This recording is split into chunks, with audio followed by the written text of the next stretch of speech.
There we go. So we are already 40 people, so I think we can get started. Hi everyone, and welcome on the return of our GFAN call after a bit of a break for April. We've been quite busy with our GFAN meeting. Today, Katie, is it you sharing your screen? Yes. Can we go to the next slide, please?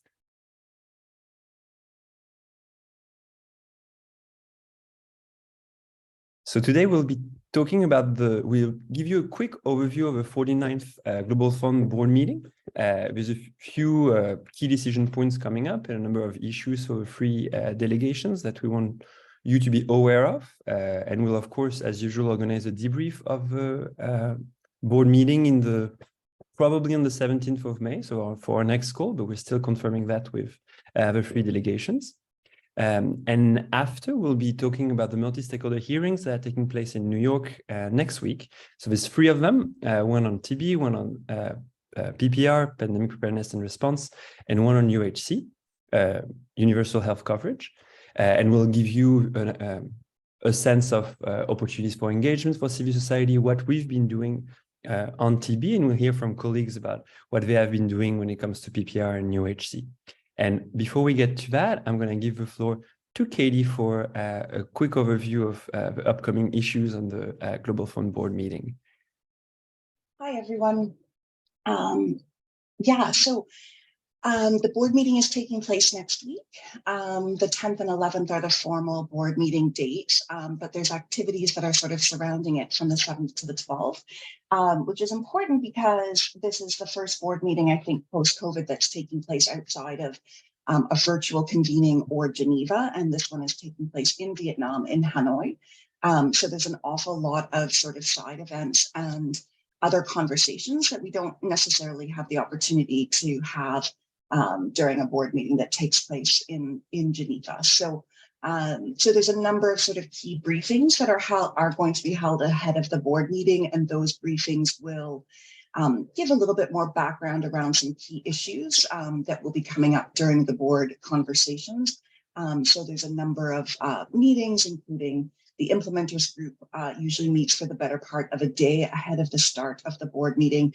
And then, of course, delegations take part in a number of different sort of bilateral and trilateral conversations between board delegations. And just as a reminder, I participate individually as a member of the Developed Country NGO delegation, and GFAN is invited as a guest of board leadership to observe the board meeting itself.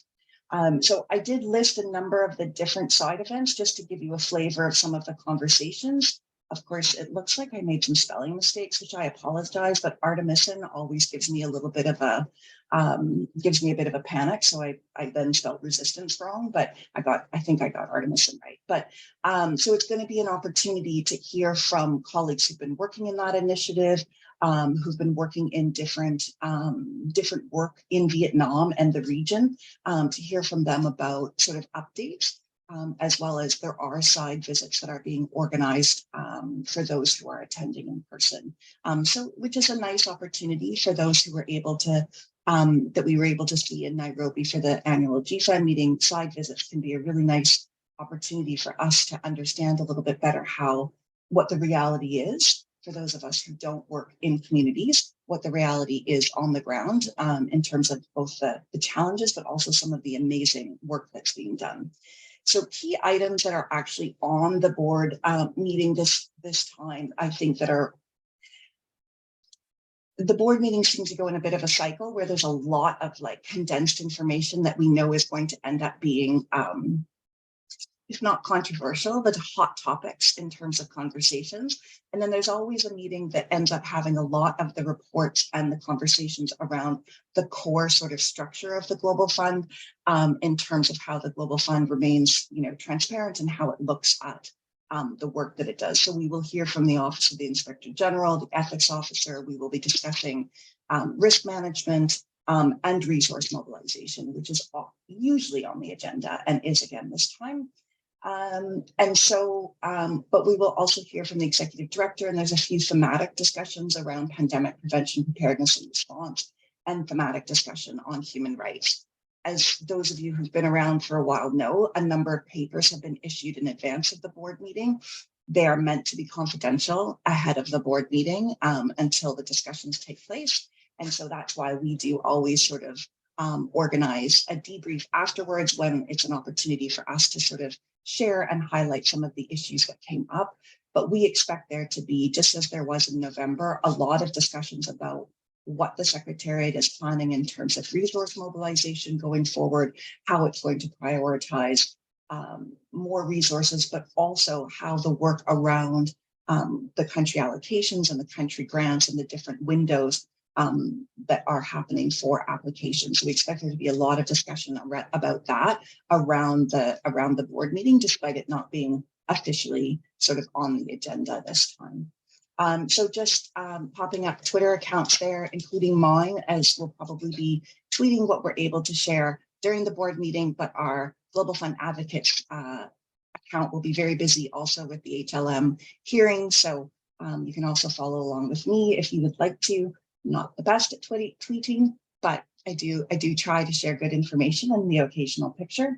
And then the debrief is, as Conte mentioned, and within a few weeks after the board meeting, our board meeting report. So I just wanted to give a preview of that. I think that, like many times when we meet outside of Geneva, the schedule is a little bit more disparate, like it's spread over a few more days, and there's a number, because there will be the new board leadership will be taking over during this board meeting. There's a number of in-camera, executive sessions that as an observer, I don't participate in. It's only for board members and alternate board members.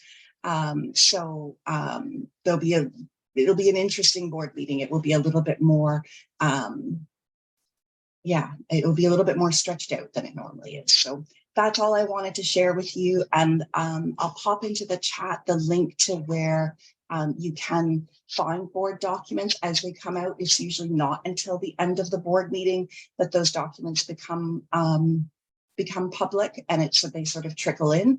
But I'll share that link in the chat so that if you're interested in bookmarking that, you can come back to that after next week and see some of those documents. So that's it for me for an update. Pretty brief, but yeah, and some of us are still waiting to hear about whether we can travel to Vietnam later today or not. So as some of us are having some visa issues. So thanks, Conte. That's it for me. Over. Thanks, Katie. Is there any questions, comments, remarks from anyone in the room regarding the board meeting? Yes, Mick, I see your hand up. Go ahead. Thank you. Yeah, I just want, first of all, because I'm a member of the communities delegation, I've read quite a few of the documents, and I think I can say that I wouldn't waste time trying to read the Global Fund documents this time. They are the most boring set of documents I think I've actually seen for a Global Fund board meeting. A lot of the statistics that are quoted in the documents are from 2020 to 2022, which are not really helpful for us in 2023. Anyway, having said that, I just wanted to make 4 brief points which are coming up in the agenda. The first one on the thematic discussion on human rights, and also the KPI framework and the link to human rights. I think we have a bit of an issue with human rights and the Global Fund. And I think we have to understand the limitations that the Global Fund has in influencing human rights. The Global Fund is not a global player when it comes to human rights, only in one area, and that's money. And the Global Fund's not going to stop funding countries like Uganda, like the other ones that are punishing communities and key populations. It's not going to do that, and we wouldn't necessarily want that. But there has to be some kind of discussion at the board about what the Global Fund does when a country unilaterally ignores all the UN agreements, all the international agreements, and brings in legislation that punishes communities and key populations. So that's the first thing I think that I want to say. On the catalytic investment, I think the GFAN, because I think the communities delegation are going to ask, why is 5 billion of the 6 billion approved by the TRP for unfunded quality demand still sitting in the bank for GC6? Why is there still that money not spent? Why has that money not been invested? And that is primarily money that would be going to communities and key populations because it's in the unfunded quality demand or the part. And that's a serious question we need to ask the Global Fund as to why that is happening. Why is that sitting in the bank doing nothing when it could be doing so much good? And it's from GC6, not for GC7. The risk management, which is without doubt the most boring report I have ever read in my life, and the risk officer doesn't understand what proper risk is. There is no mention.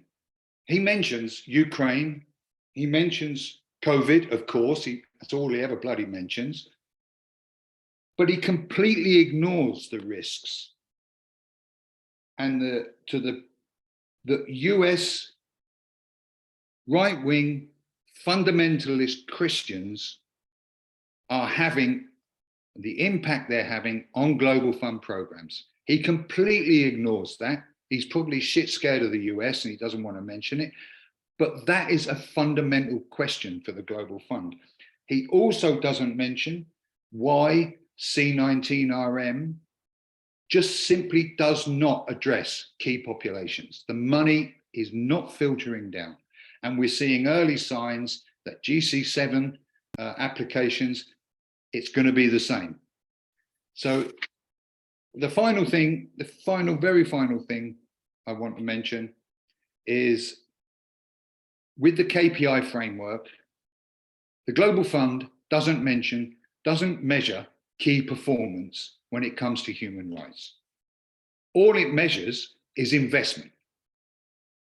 It just measures how much money is being chucked at the problem, how much money is being invested in countries. It does not mention performance, and that is a major problem. That's a major problem. KPI, it's in the title, Key Performance Indicator. It doesn't measure performance, it only measures investment. Sorry I went on so long. Thank you. That's okay. No, thanks for that. No, go ahead, Katie.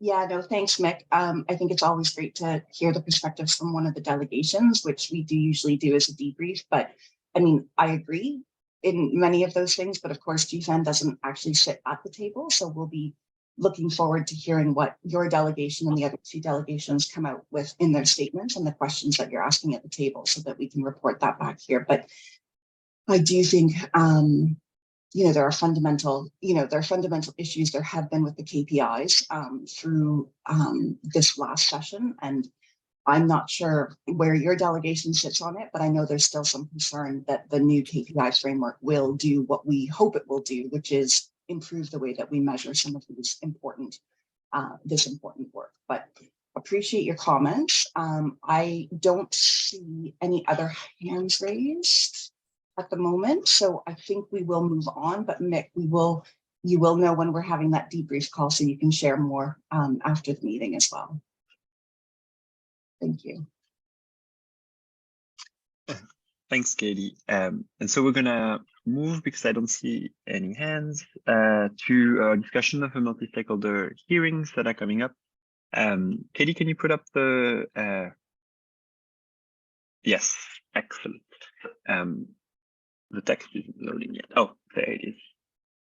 Oh, very slowly coming through. All right. So for the next few minutes, we're going to talk about the multi-stakeholder hearing, just as a bit of a background before we go into a bit more depth in the conversation. So for those who weren't following, I don't know how many of you that is, but there's really three key steps for those high-level meetings. So there's 3 high-level meetings on health this time around. There's one on TB, which is the second one. The first one was 2018. There's one on PPR first, and one UHC is the first as well. Those high-level meetings are taking place in New York during the United Nations General Assembly in September. But the process starts a bit earlier in May, where multi-stakeholder hearings are being held. They have been longer in the past. I think for TBHLM, it was 2 days last time. This time around, because there's 3 on health and there's some overlap, they've decided to somewhat merge those multi-stakeholder hearings. And so there'll be 3 of them in a row on Monday afternoon, and then over the Tuesday next week. The first one being TB, then PPR, then UHC. I think I get the order right. So those multi-stakeholder hearings are meant to inform the draft political declaration that will for each of these HLM. Political declaration is hopefully the final outcome for each of them. So the drafts will be released after the multi-stakeholder hearings. Then in September, we'll have the high-level meetings themselves, and the final political declaration will be approved by the member states. So those multi-stakeholder hearings themselves, they're an opportunity for civil society to raise key issues in front of key stakeholders, because we don't know how much space we'll have during the HLMs themselves, and we're given some space at least this time around for the multi-stakeholder hearings.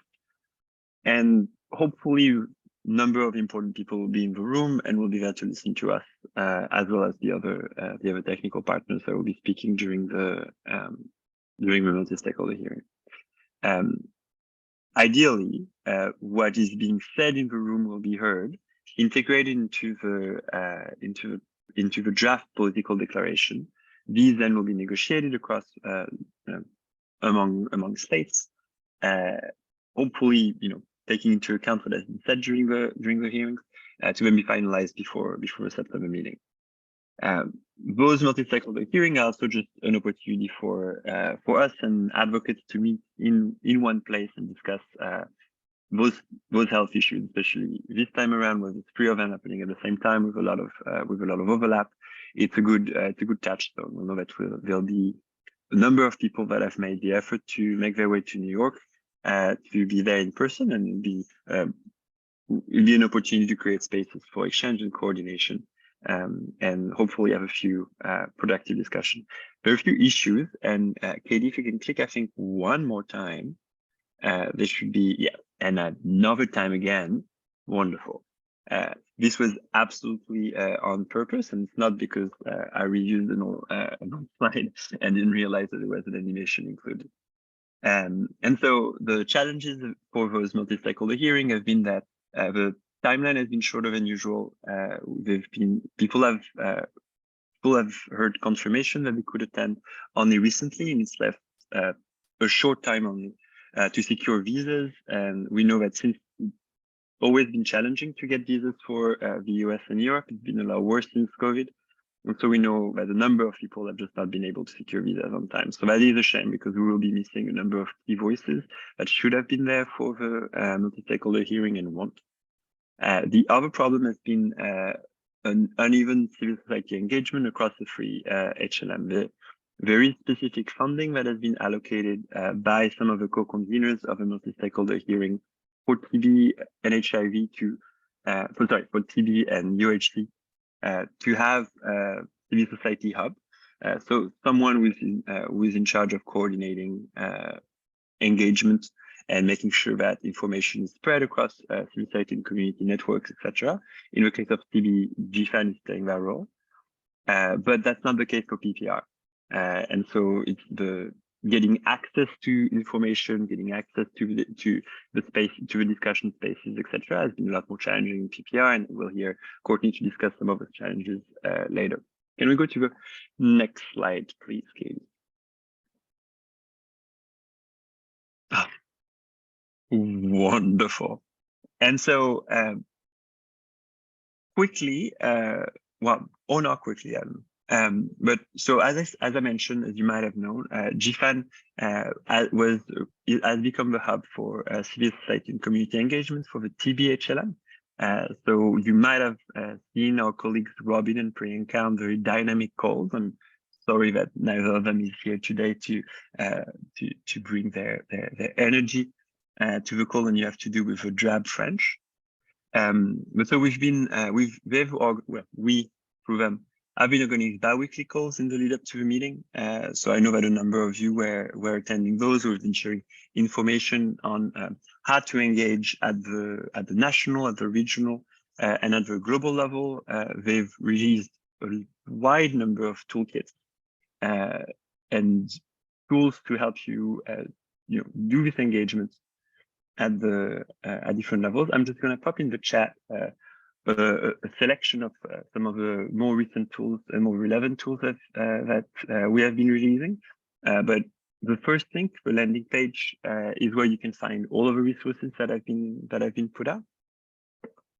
And we're also collaborating with partners around a number of side events around the multi-stakeholder hearing in New York, so taking place next week.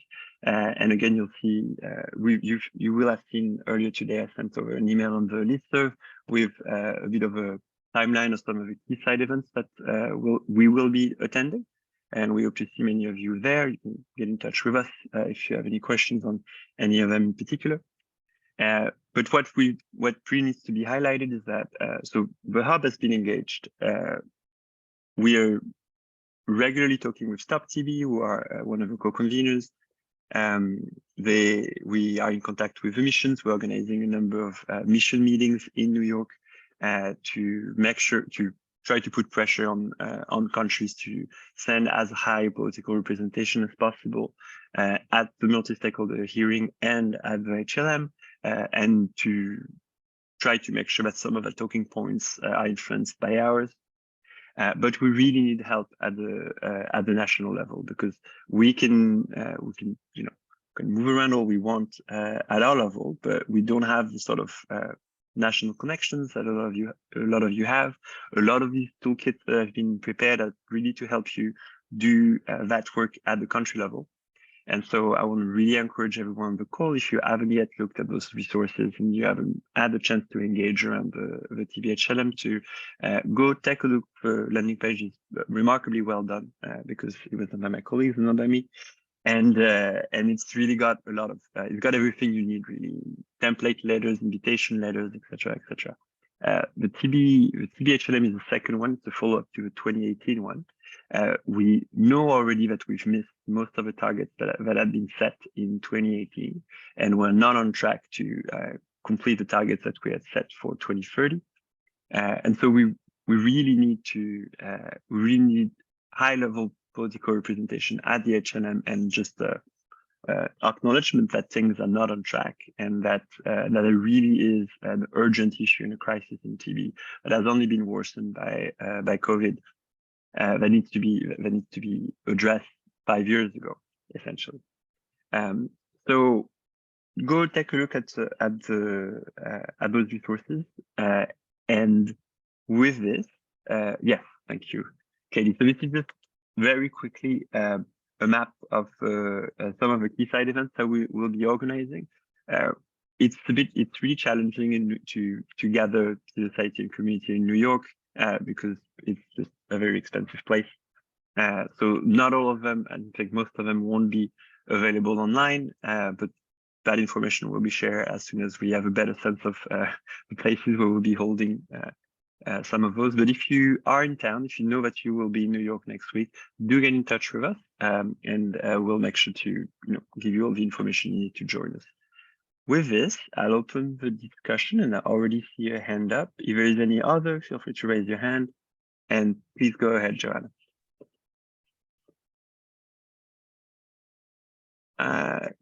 We can't hear you.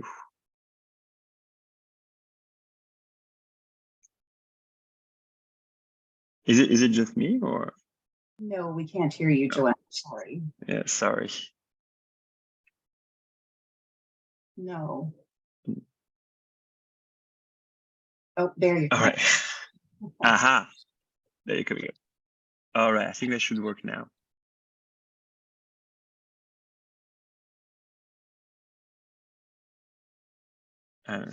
Okay, I'll let you type your question in then, Joanna, because it seems that we have a bit of a sound challenge. Any other questions around the TBHLM while Joanna is typing?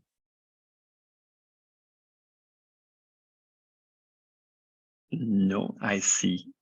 So go ahead, Joanna. We're waiting impatiently for your question to come through. Thank you. So we'd like, Joanna's question is, as you've mentioned, you would like to have for political engagement, have you approached a global TB caucus? Yes, very much. We're working very closely with a global TB caucus through direct engagement ourselves and then through our work with Stop TB. I have to defer to my colleagues Robin and Priyanka in terms of the exact extent of the communication, because they've been managing that on their own. But we are, of course, aware of the work that the caucus has been doing. And we've been working closely with them. At this point, honestly, I don't really know who we have not reached out to in terms of key stakeholders. Any other questions on our engagement next week? All right. So I'm just gonna move very quickly to some of the key asks that we've put together around TB. So you can see them on screen. It's one of the resources that I've posted. I think it's the third link. And so some of these were developed in collaboration, in conversation with community members through consultations that took place regionally in Africa and in Asia, as well as in coordination with the Deadly Divide report that will be released, I think, next week just ahead of the hearing. And you can find more details on those key asks on the resources shared in the chat. I think with this, unless there's any additional question, I will leave the floor to Courtney to talk about PPR. Thanks so much, Quentin. Is it okay if I share my screen? Yes, Yeah. Go ahead. Great, thank you. This works. Great. Yeah, thanks, Quentin. Yeah, so Quentin covered kind of the overview of the kind of 3 different HLMs. So I won't go into a huge amount of detail, but I've just included here around, obviously, for the hearings starting on Tuesday for PPR, that there are 2 panel discussions that are going to be taking place. I've included here sort of moderators and panelists who have now been confirmed in a kind of updated schedule that was shared, I think, yesterday. I just wanted to flag like some of the key topics that are coming up and that are going to be discussed. So around sort of multi-sector engagement, sort of recognizing that PPR goes beyond sort of the health sector and that need to connect across different sectors. Leave no one behind. So again, focusing on the most vulnerable people and those most disproportionately impacted by COVID-19. And then also combating disinformation, which I think many of us are aware is a big topic that's coming up in PPR, also around the pandemic accord and the Geneva process, and taking a look at kind of, how that's been managed and what the best practices going forwards. And then the second panel discussion that will follow will have 2 key topics around developing national local capacities. So health systems, health workforce, R&D, again, so social protection, and again, looking at that kind of like multi-sectoral approach to PPR. And then finally, financing. The letter that went out for all of the high-level meetings, interestingly, for this hearing, only mentions the pandemic fund when it comes to PPR financing, but I think for many of us, obviously, that is going to cover many different aspects of what the financing the PPR response looks like. And also just to share, again, from the negotiation schedule that was shared for all 3 of the high-level meetings. So we have the multi-stakeholder hearing next week, and then we're actually expecting the 0 draft. I think the PPR one is the last one to be sort of published. So that will actually be at the start of June, running all towards the sort of silence procedure by the 26th of July, and then the high-level meeting on the 20th of September. There's the PDF, and maybe put the link in the chat. I think it's the calendar that covers all 3, which is very helpfully set out the dates for all of the political declarations of negotiation schedules. And then just on civil society community engagement, I think, again, Quentin, as you've said, like PPR is a little bit different in that like we don't have a GFAN or we don't have a CSAM and we don't have that mechanism. And it really is something that many colleagues have been like trying to really advocate for. And unfortunately, it just isn't something that has been taken up for PPR. And it is a big concern because we're all aware of like the great work that GFAN and CSAM do. And it's really critical that we are bringing civil society and communities together to discuss like what we want to see in that political declaration. So I just wanted to flag, obviously, for the hearings, for colleagues who are attending, the latest email does indicate that it will be possible to make statements, although they will be limited to 2 minutes. And there was also a piece in the email actually about if you registered to attend, you could put a brief description of your statement. And actually, it sounds like those statements will be reviewed, and if approved, they will be published as well. So I think many of us maybe just put a brief description, but there's an opportunity to go back in there and make sure that if they are approved, that they'll also appear on the WHO website. And then finally, just sort of, again, recognizing that there isn't that mechanism, there's been a number of us on this call who have kind of come together to develop a statement for the PPR high-level meeting on what the kind of key asks are for civil society and communities. Appreciating there are like a number of those statements being developed by different groups. We've tried to really bring together that kind of focus on community health systems, human rights, equitable access to medical countermeasures. That statement is currently being finalized and we'll share it broadly across our networks this afternoon.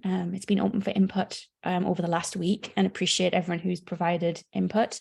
So yeah, we'll share that this afternoon. It's open for sign-on so that we can finalize it on Friday, get that shared with member states and across our networks with sort of social media toolkits. And then I also just wanted to flag the PPR Advocacy Working Group, which is hosted by GFAN, StopAIDS, AVAC, Frontline, Wacky Health and GMP+. And again, recognizing that we don't have this mechanism for engagement, we've been using that advocacy working group that looks across the architecture, but we've been using that as a space to really discuss the high-level meeting and what we want to see from that political declaration. So if you'd like to join, please do reach out to me or Quentin. Either of us can add you onto that group. And we actually meet every 2 weeks. And it just so happens that our next meeting is actually Wednesday, just after, obviously, the multi-stakeholder hearing. So we will have a debrief call the following morning to discuss next steps, what are kind of key priorities and how we take them forward in that negotiation process. So yeah, and I'll stop there. Thanks, Quentin. Thanks a lot, Courtney. And do we have any questions in the room around PPR engagement and the multi-stakeholder hearing? Yes, go ahead, Ralph. Hi, hi, Quentin. Hi, Courtney. Thanks so much for the presentations. They were really, really helpful. Sorry, this is a bit of an offbeat question, but in terms of the multi-stakeholder hearings, how do they engage kind of quasi-UN bodies? I'm thinking here particularly the likes of the RBM partnership on malaria, because obviously there's a lot of thinking that goes into civil society engagement, and there's a lot of us, and then there's a lot of thinking that goes into member state engagement, and there's a lot of member states. And sometimes those arm's length UN bodies tend to fall off a little bit. And I just was wondering if there were any advice or tips. And I think colleagues know that the RBM partnership on malaria is currently quite under capacity, and so partners are trying to support as much as we can, but just interested to know any advice maybe that Courtney or others could give on that. Thank you. Courtney, do you want to go ahead and answer? Yeah, so actually, I'm not quite sure. Beyond actually, the only kind of other kind of UN space that we've been engaging with is actually the High Commissioner for Human Rights Office around the PPR piece, more so on the pandemic accord. But I'm aware that they're sort of engaged and kind of developing key messages for the multi-stakeholder hearings next week as well. I'm not quite sure what the formal mechanism is for engaging different kind of like UN or other kind of pieces of the architecture. I don't know if any other colleagues who have engaged in any previous multi-stakeholder hearings have any experience that you could share. Yeah, I don't have a good sense either. Anyone has more insight on how quasi-UN bodies would be engaged? No. Okay. We'll perhaps come back to that if we get a chance. If anyone has a sudden realization and wants to put her hand up, it'll be welcome. Mick, do you want to go ahead? Thank you.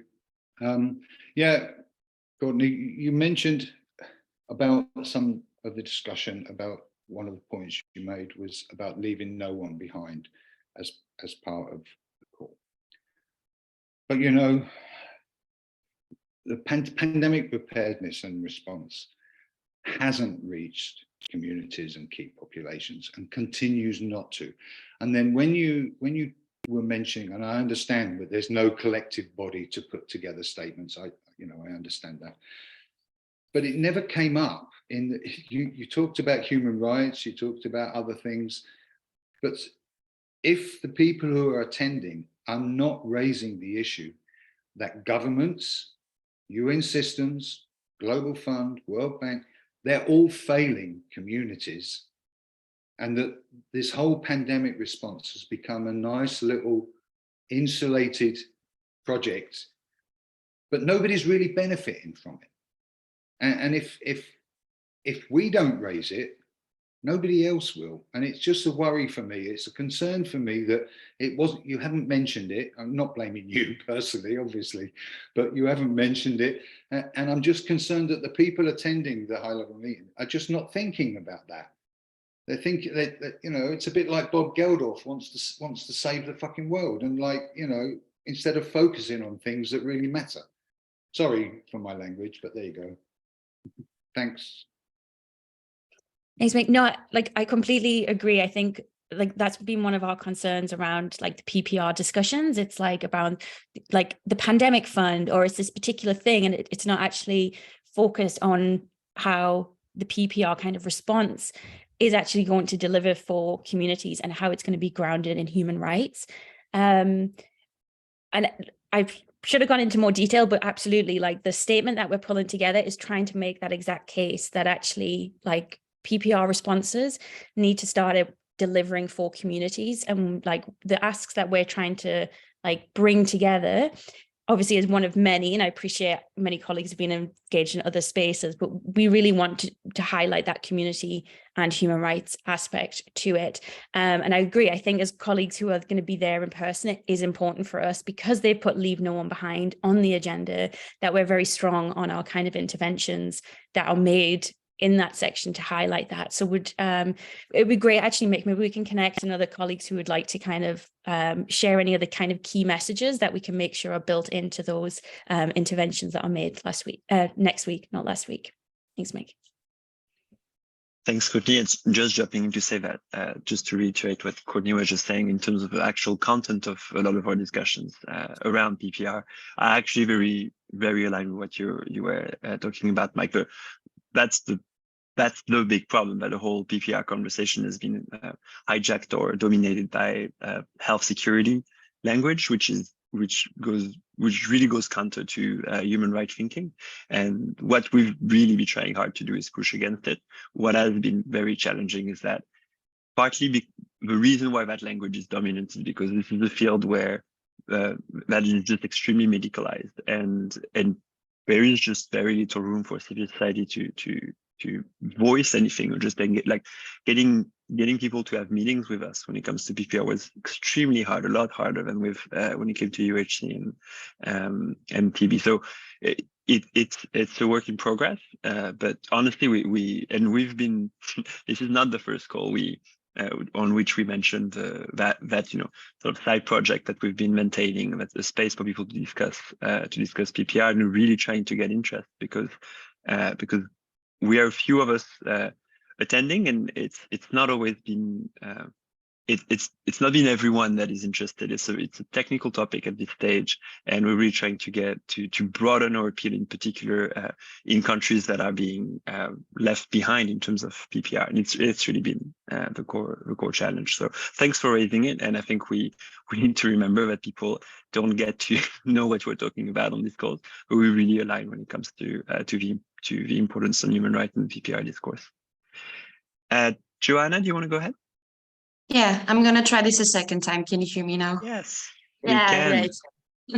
Thanks, Courtney, for the presentation. I just wanted to leave a small comment because as is shown in your presentation, our president has been chosen to be one of the speakers in one of the sessions, specifically in investing in PPPR. And right as we speak at the moment, we are having our town hall meeting with our members, so our parliamentarians, to see with them what are the key asks or the key points that they want to make sure we include in our statement. Which is still being drafted for next week. So I just wanted to add that we are also available and open to any type of conversations or inclusions of any points in our own draft as well, in our statement. So just wanted to leave this out there. Thank you. Thanks a lot, Joanna. Is there a draft we can input in or somewhere, or do we just get in touch with you?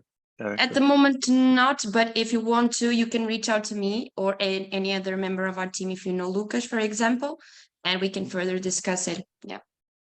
Okay, wonderful. Thank you very much. And there was just a question in the chat a bit earlier. There's two of them actually. First one regarding because Courtney, you mentioned that we were able to change statements. I see Samantha was asking whether anyone has actually been able to do that and to make a change to their statement through the MHS system. I have a link to the guidance, but I haven't been able to try it myself. So I can pop that in the chat, but if anyone has done it, I'd be also interested. The email from the UN did suggest it's somehow possible. I tried what then they said, and the button that they said to click to open it is not clickable. So. And I also see a question from Mitt about whether we have more info on how the draft political declaration will be developed, which CS reps and who will be organized, etc. Actually, Mitt, if that's okay, we'll come back to that after we hear from a colleague on the UHC PPR, because I want to make sure that we cover all three of them. I have another question on the statement. How can we upload the statement of the stakeholder hearing? Would you please share the link? Yes. So as we just mentioned, so you need to have registered to attend the multi-stakeholder hearing. One of where you register, you'll see there's a bit where you can just enter some text and the statement you'd like to make. I think if you can share the link in the chat, Courtney, would be wonderful. Otherwise, I'll do it. Now I don't see any other questions, and we'll come back to yours, Nick. And I want to invite Waiswa to tell us about their engagement around the UHC multi-stakeholder hearing. Waiswa, are you here? Yes, hi. I'm here. Hi. So I don't know where to start, but can you hear me? Okay, yeah. Great. So what I'm going to share is going to be more of similar to what others have shared, which is that the UHC multi-stakeholder hearing is scheduled to take place on the 9th, the afternoon after the PPPR hearing. And let me just show a quick share my screen here so you can see what the program looks like. And so it will start at 3 p.m. all the way to 6, and we'll have discussion panels on these topics on the screen. We have civil society speakers in this, including some from members from the CSM, like Nupur and Dumi and others, and also obviously Gitinji and Elisha, who are the moderators, are from the civil society as well. So these are the sessions we're going to have for the UHC multi-stakeholder hearing on the 9th. We have some plans as well for civil society engagement during the hearings. We have obviously as I just mentioned, the panels that have civil society representatives on them. We have statements have been prepared to be given on the floor during the hearing. We're going to have some engagement with missions. It's not going to be as big as the TB civil society and communities group, but we do have some small groups that are going to be engaging a few missions. And then we are going to have a high-level luncheon with member states on the 8th in the afternoon. And we're hoping to have some conversations with them about what needs to happen to accelerate progress on UHC and achieve the targets that have been set. And then on the 10th, there is a debrief that we're going to be part of with the UNEF and others. And we're also looking forward to participating in all other side events that are being organized by other partners.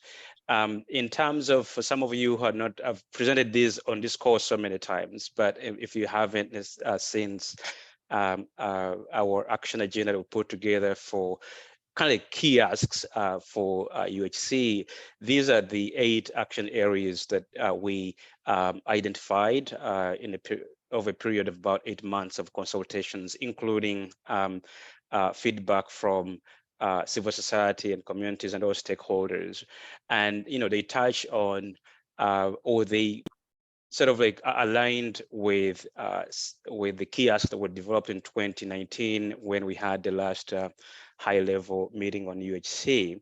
And the way they are designed, these action areas is so this is more like very global, very high level. And what we've been asking advocates from all health areas, issue areas, is to take this action agenda and adapt it to their own issues, to their own local context, because they're designed, this document is designed to allow people to do that. And so we encourage you all, for those of you who are going to be in New York, I will share a link shortly in the chat to share this document and align it with what you have. We have tried to do that as well with the regional engagements in Asia Pacific, but also in Africa. We've tried to align these action areas with the regional asks. And so that's where we are, and we look forward to seeing you next week. And if there are opportunities where you think we can be helpful, let us know, let me know, and we're happy to support in any way we can. I'm not sure, Quentin, if there's anything else you would like me to share about. Thanks a lot, Weiswa. Do we have any questions in the room for Weiswa or regarding any of the HLMs? And while questions are popping up, I want to go back to Mit's questions, and I think that will come. I'll give the room to each of us to address it. So do we have more info for each of the political declarations on how they are developed and who are CSO representatives that are working on the draft? Talking about TB, I know that I've heard of the first draft that is being developed. I don't think civil society representatives are part of the negotiations on the draft at this stage. I think it's only member states that are discussing, and it will be open for comments after the draft is released, shortly after the multi-stakeholder hearings.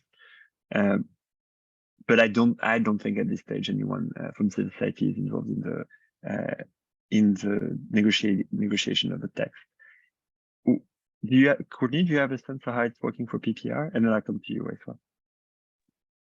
So I don't actually, beyond that kind of negotiation schedule, and it kind of, being presented on the 7th following sort of publication on the 5th. I do think though that civil society colleagues, again, who have been engaging with the UN and also sort of Israel and Morocco as the co-hosts, have been making the case that, especially without the kind of formal mechanism, that those early drafts are kind of circulated across sort of civil society at the earliest stages. But it is something we are going to look into, because I think we'd also want to schedule our engagement around when are the key moments where we can directly input, as well as engage member states. So I'll update if I hear anything more on PPR. Thanks. Thanks, Courtney. And Weiswa, do you know about where the draft is at when it comes to the UHC HLM? Not at this stage. We want, I mean, right now it's with member states, and after the hearings, and we have a report out of that that's going to feed into that document before it comes out on the 24th. I mean, probably, I don't know how it's going to be shared exactly, but on the 24th is expected to have that draft out, at least to member states. And so, you know, at that point, we will get a better sense of how we can engage as civil society to feed into that. This also sort of like is tied to how the CSM, we have tried to look at even engagement in the multi-stakeholder hearings, because one of the things that's happening with these 3 HLMs is that we are not going to have, if like for TB and for UHC, we are not having to write a political declaration from scratch. And so what that really means is that until that document has been opened up, the zero draft, for feedback, it was going to be difficult for us to know how to engage properly with specific things to ask member states to push, because it's going to be line text. Like they're going to be like, this line, this country opens this line, rejects this line, all of that. And so we're kind of like trying to think about how we can be push even more forcefully after that document has come out. By this point, we don't have that. All right, thank you, Waiswa. There's a question about when the TB zero draft is expected. I think it's 2 weeks after the end of a multi-stakeholder hearing, but I'll find the exact date and post it in the chat. I see a question about member states have been working on TB. Sorry. Yeah, so I think one of the challenge about on the TB HLM, I think it's true across the HLM, is that it's going to be about the exact content of the political declarations, and we're going to have a better idea once the drafts come out. I know that there is hope that that on the outset, that during the HLM will be used as an opportunity for funders to announce new funding for each of the 3 issues. I think it's the hope in TB in particular, probably in PPR as well. I don't know as much in UHC, but Waiswa, you can tell us.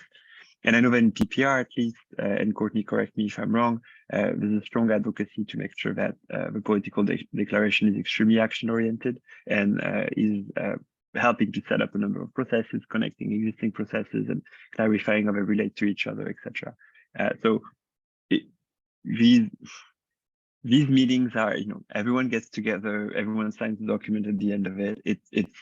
It's always a bit hard to know how much is going to really be achieved by them.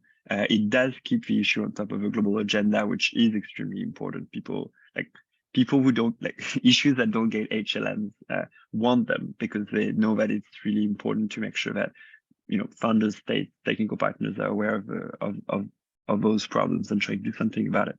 But we do hope that this time around we'll have action-oriented political declaration, and that's what I think everyone is fighting for around these meetings.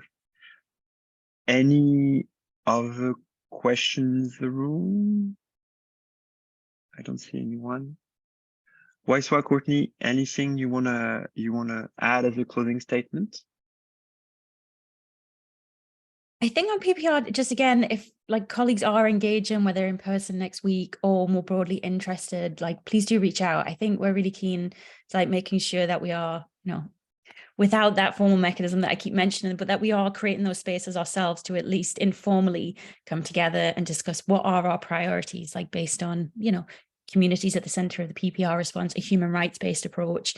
And it would be great to collaborate with colleagues and how we move forward from the hearings and engage member states as well. Thanks. Thanks a lot. And Waiswa, anything you want to add? Not much, only to say that, you know, for advocates here, most of you work on TB, HIV, and other issues. Come to New York, come to multi-stakeholder hearing on UHC as if it's your own TB, HLM, you know, HIV, HLM. UHC is not a specific issue that can be achieved by having some kind of like vertical way of looking at it or doing it. This is an agenda for all health, for all diseases. And so this is your HLM. Come ready to engage, come ready to ask questions when you can. I mean, it's not going to be, there's no opportunity to ask questions while you're on the floor. And if you're not going to be there, it's going to be live streamed. You can only access it that way. But, you know, when you have interactions with some of the member states, own it. You know, take the document I just shared there, that short version of it, and own it and ask them questions about how we can achieve TB targets through a UHC approach, or how we can make sure that the UHC we build allows us to achieve targets on UHC and HIV and others. And so it's your document and it's your HLM.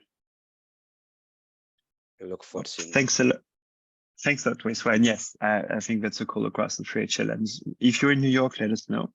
And if you're not in New York, there are ways to at least watch the multi-stakeholder hearings online. I think it's true for all three of them.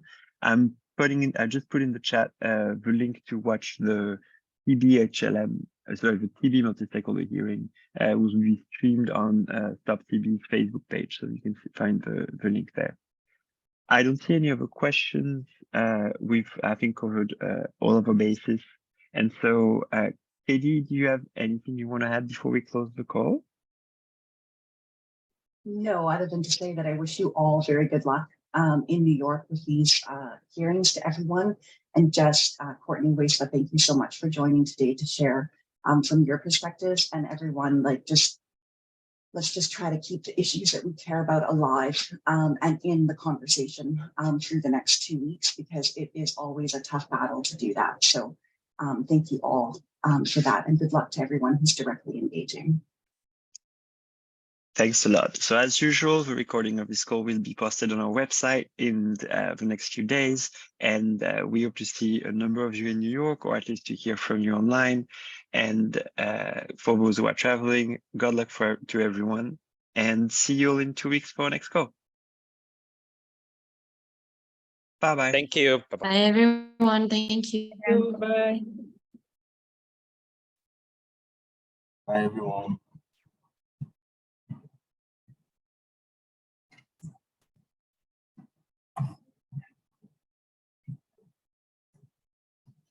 Oh.